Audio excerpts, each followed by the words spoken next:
¿Cómo están, Fintegramers? Bienvenidos a esta nueva entrega de Fintegram, este espacio de conversación donde semana a semana, capítulo a capítulo, cápsula a cápsula, queremos llegar a ustedes para entregarle toda la información, todo el conocimiento necesario para apoyarlos. A la pyme queremos que se inserten adecuadamente en el sistema financiero.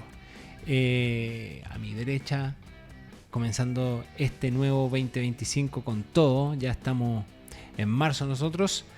Don Mauricio Benítez, director internacional de SW Chile, columnista, panelista principal de nuestro Fintegram, socio fundador también. ¿Cómo estamos, Aníbal? Muchas gracias por la presentación. Muy contentos de partir este año 2025 con un Fintegram renovado, con muchas temáticas, bajo el alero de SW Chile que nos cobija. Y precisamente vamos a estar viendo temas muy interesantes de tendencias, consejos, que espero que a los emprendedores y pyme puedan serles útiles en su día a día, tan duro en estos tiempos de que la economía no está tan estable, tan sólida y de crecimiento como en antaño. Así es. Oye, Mauricio, y bueno, tenemos este inicio de 2025. Nosotros partimos con las grabaciones ahora en marzo y inmediatamente ya entramos. Llegó marzo. Inmediatamente empezamos con declaraciones de impuestos. Así ya partimos con pega. Partimos, de hecho, claro, todos cerrando los balances, las contabilidades, los números financieros. Y marzo-abril son 6-8 semanas a full con declaraciones de impuestos, con formulario 22, las declaraciones anuales, tema de sacar las provisiones que se hicieron financieras, impuestos diferidos. Y ahora pasamos a la declaración, la declaración jurada, muchas declaraciones juradas que hay dependiendo de la naturaleza de la empresa y mucho trabajo por todos lados. Y ahí, claro, los equipos tributarios de impuestos de cumplimiento tributario están a full. Así es, en SW estamos vueltos locos trabajando para la pyme, para las grandes empresas que atendemos. Y bueno, y tenemos noticias, de hecho, precisamente en el ámbito de lo tributario. Hablemos un poquito antes de qué es lo que está pasando con SW en el área de consulting, que es el área donde estamos fuertemente trabajando. Hablemos de qué es lo que está ocurriendo con las finanzas corporativas. Cuéntanos un poquito en qué estamos ahí. Sí, bueno, el equipo principalmente en estos tiempos está enfocado a captación de muchas transacciones que se han desarrollado. Hay inversiones que se han materializado este año. Estuvimos trabajando el 2024 fuerte en transacciones de Asia, principalmente China y sus alrededores, Hong Kong o Singapur, para distintos tipos de industrias, desde logística, recursos naturales, temas financieros. Y ahí el equipo con mucho trabajo, tema de valorización. Teníamos el tema también de este Super 12 de los capitales en el exterior, de chilenos que se enviaron. Entonces muchos querían tasar, valorizar sus compañías, sus activos, y nos tocó mucho trabajo ahí. Y en particular el área de consultoría se ha desarrollado en ese ámbito.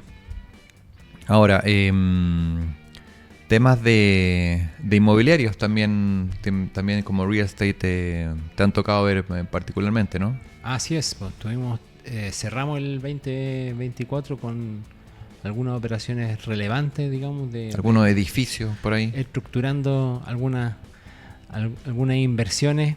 Fue muy desafiante porque estos años han sido muy difíciles, digamos, para la industria inmobiliaria. Entonces, obviamente, bueno, pero también a río revuelto.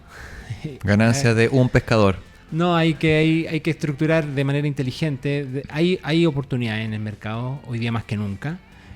Solo hay que estructurarla de manera adecuada. Y ahí es donde durante prácticamente las operaciones, las principales que cerramos el año pasado, fueron estructuraciones que nos llevó meses. Materializar y... Claro, trabajarla, estructurarla. Sobre todo porque, las inmobiliarias hoy día están con grandes dolores. Entonces, y asumir esos dolores algunos con dolores crónicos. Y de pronto acusar algunas pérdidas o asumir esas pérdidas o acotarlas, en el espíritu de acotarlas, hace que las conversaciones, las negociaciones sean un poquito más complejas.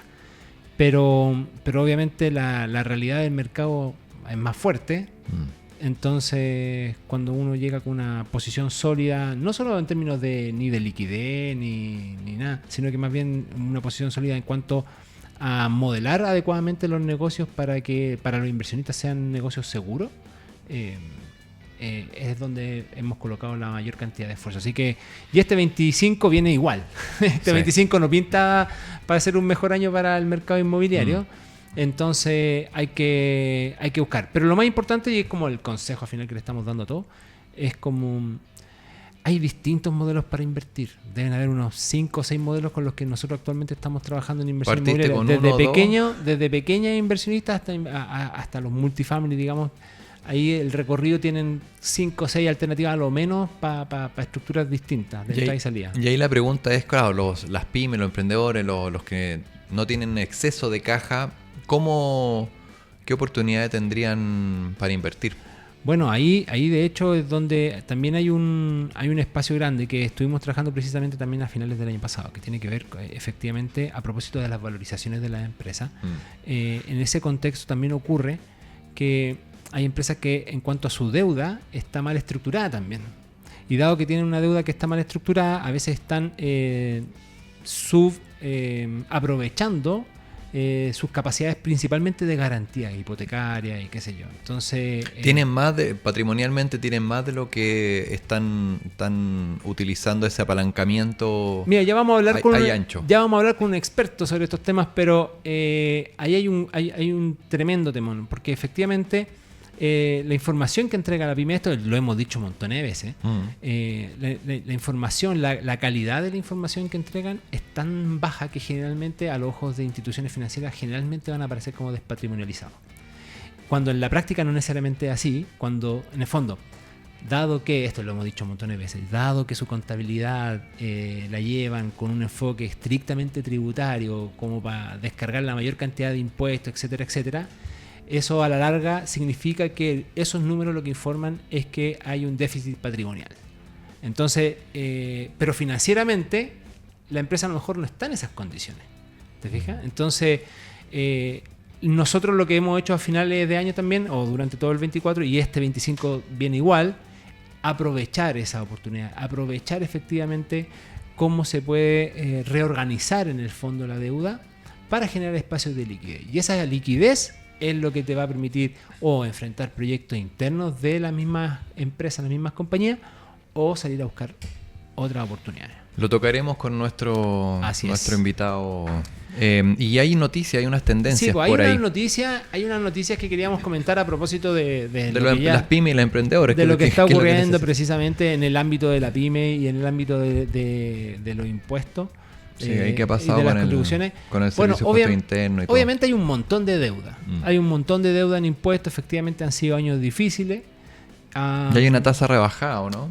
No solo hay tasa rebajada, sino que además también de deuda del 2023 para atrás aparecieron una posibilidad de algunos tipos de condonaciones. A ver si tú nos cuentas un poquito más cómo va eso de la tasa. Mauricio. A ver, normalmente las pymes o emprendedores están buscando ciertos alivios financieros tributarios, y precisamente el Servicio de Impuestos Internos, con productos de que se entiende que las pymes tienen muchas deudas tributarias que ya prescribieron, están siendo atrasadas actualmente, está permitiendo reducir directamente los intereses cobrados.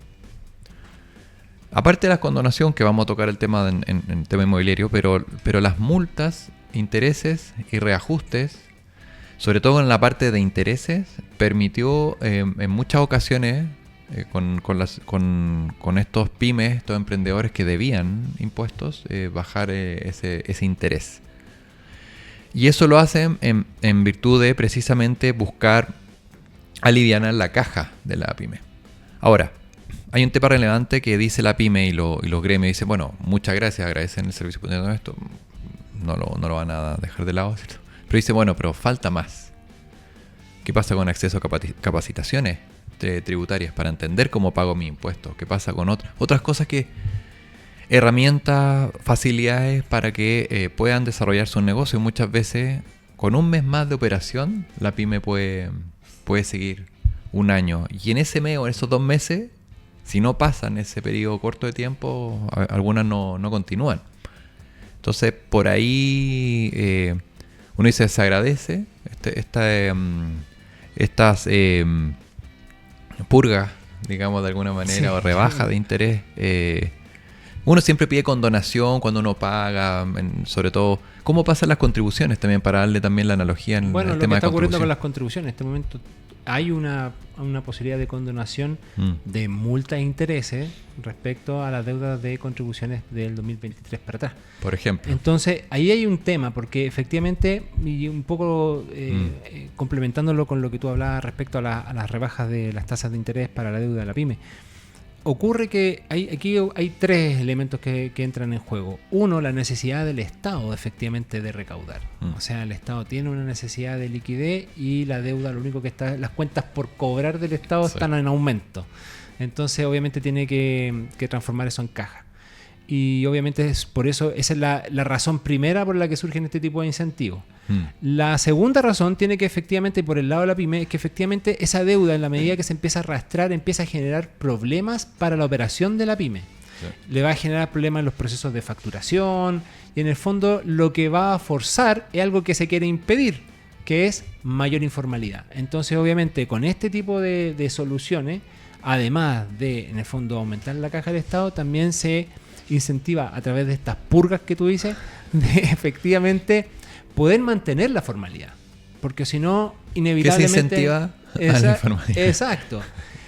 Pero eso yo creo que está el criterio, o sea, desde Javier Echeverry para abajo entienden que es un círculo virtuoso, desde dirección del servicio de Internet para decir, demos facilidades para que estén formalizadas nuestras pymes y no empiecen a estar a lo negro. Exacto, y ahí está el tercer elemento, porque al final, tanto por el lado de las contribuciones a las personas en general, que es a donde más les duele, bueno, y también a la pyme, también que tiene que pagar contribuciones, pero y estas tasas rebajadas, es que efectivamente hay un alivio.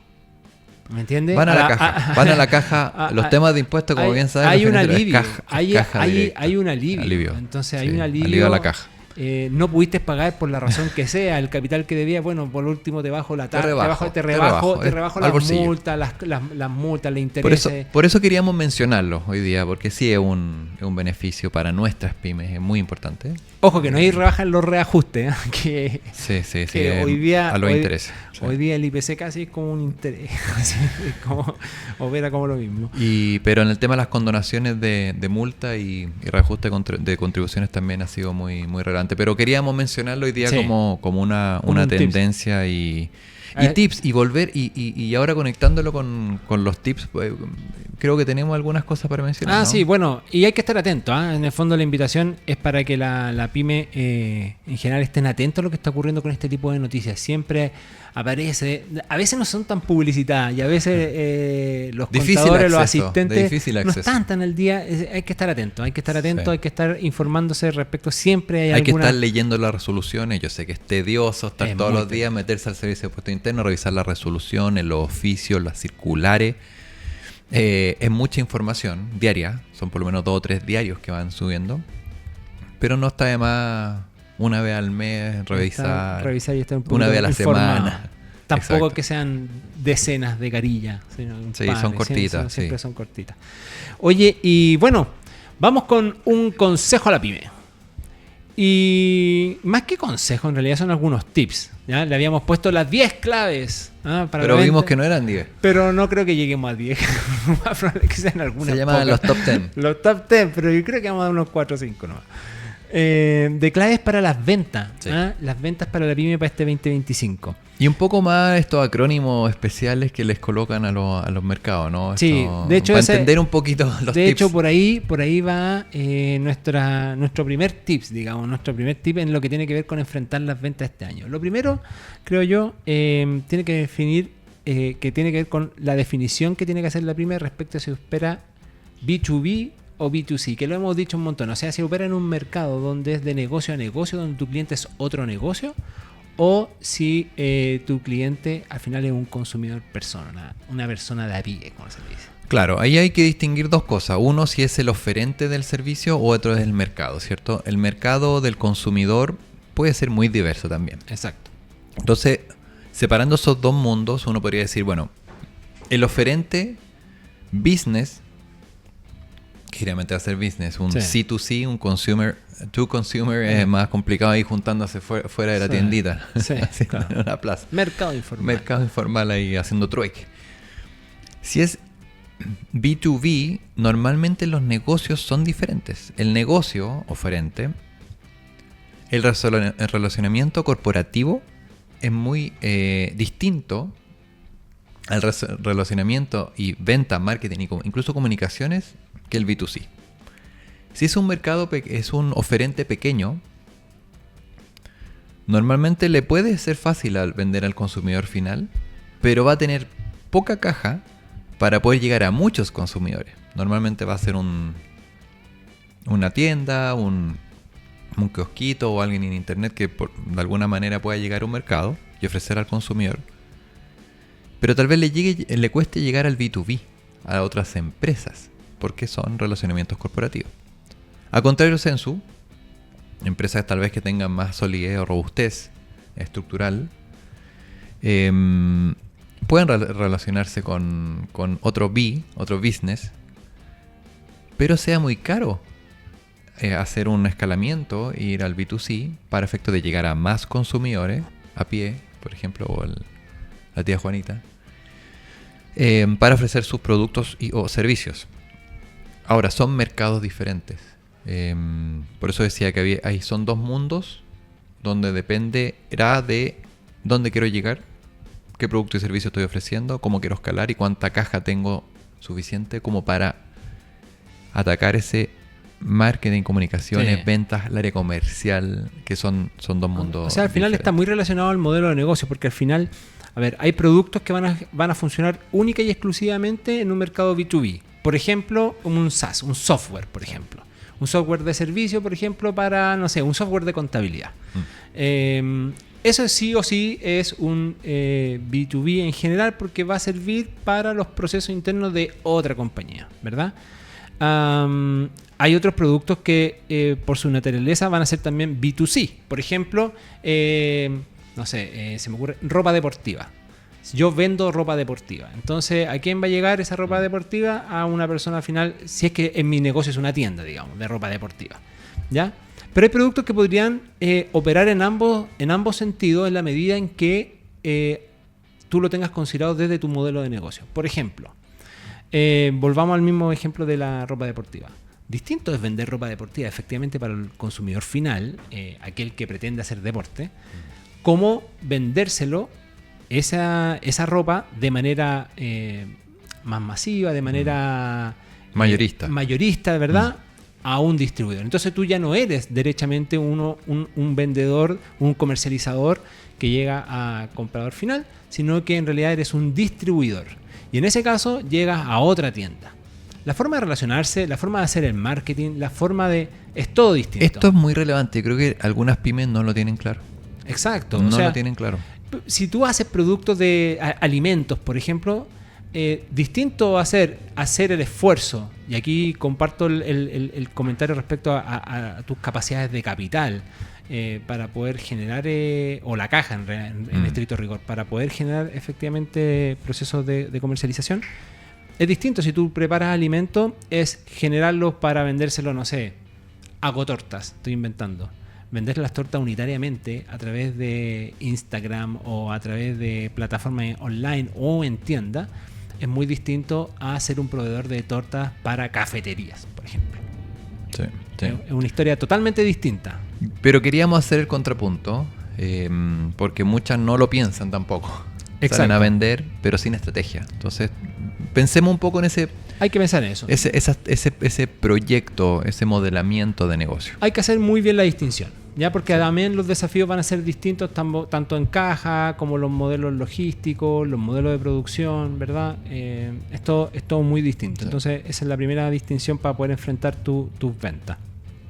Otra cuestión tiene que ver muy bien o mucho que ver con efectivamente si tu venta, por ejemplo, se puede hacer de manera online, ¿verdad? Muy automatizada, o si tu venta es más de una naturaleza, por ejemplo, consultiva, que realmente requiere una especie como de consultoría del vendedor al cliente.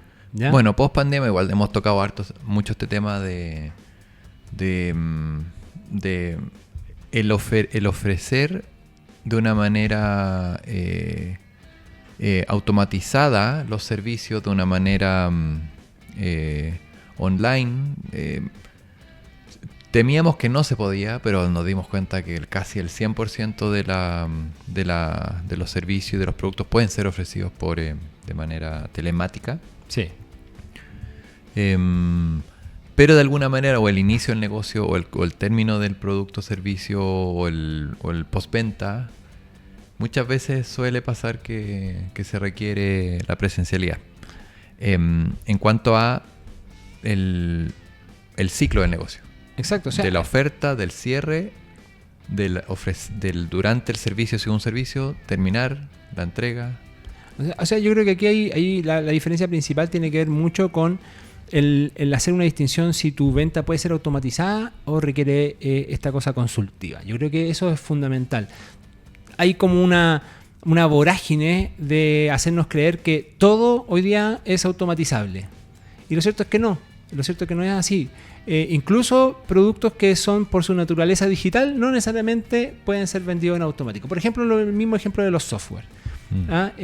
Probablemente alguien tiene que tomar la decisión del software, a menos que sea alguien muy profesional, muy técnico, muy pueda hacer su propia muestra, digamos, y bajó probablemente un demo o algo así y fue suficiente. Pero generalmente lo que está ocurriendo con la venta de software es que requiera no solo el demo, sino que requiere explicaciones, requiere una entrevista y requiere que quien venda el producto conduzca un poco, ¿verdad? A poder esclarecer si efectivamente puede resolver tus necesidades o no resuelve tus necesidades. Eso es lo primero. Distinto del caso, por ejemplo, como volvíamos al ejemplo, vender productos, no sé, de belleza, lo que sea, que tú quisieras venderlo por redes sociales, ¿verdad? Eso lo puede automatizar. Eso puede ser totalmente automatizable. O sea, de hecho, hay una cantidad de gente que hace dropshipping, que trae productos, los mete en Mercado Libre y es todo automático y nunca hicieron nada. ¿Y para qué hablar de la ropa? O sea, la ropa que siempre era el ejemplo de pruébatelo antes de comprar. Hoy día incluso ya no sé, están las tablas exactas de las medidas de cuál es la ropa que puede variar la talla, pero son al gusto, Sí. al derecho del consumidor, pero sí está velado esta aceptación con toda la información, porque el consumidor también, como emprendedores, como pymes, tienen el derecho a saber todas las características del producto y servicio. Y hoy creo que ha mejorado ese estándar. Sí. Antes te podía llegar otra cosa o algo que uno no quería, porque está el derecho a retracto, porque está amparado el derecho de devolución en un plazo razonable. Así que, bien. Yo creo que, y como llegamos a 3 nomás, no 10.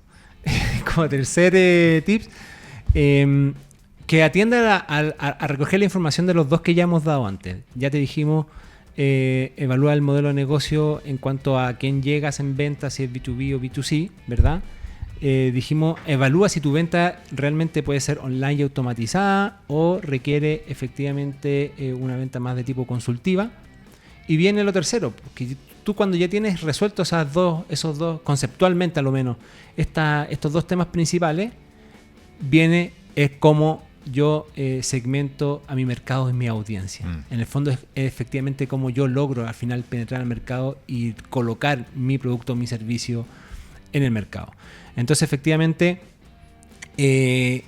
teniendo claridad de los dos conceptos anteriores, tú efectivamente dejas de cometer el error de tratar de venderle a todo el mundo, digamos.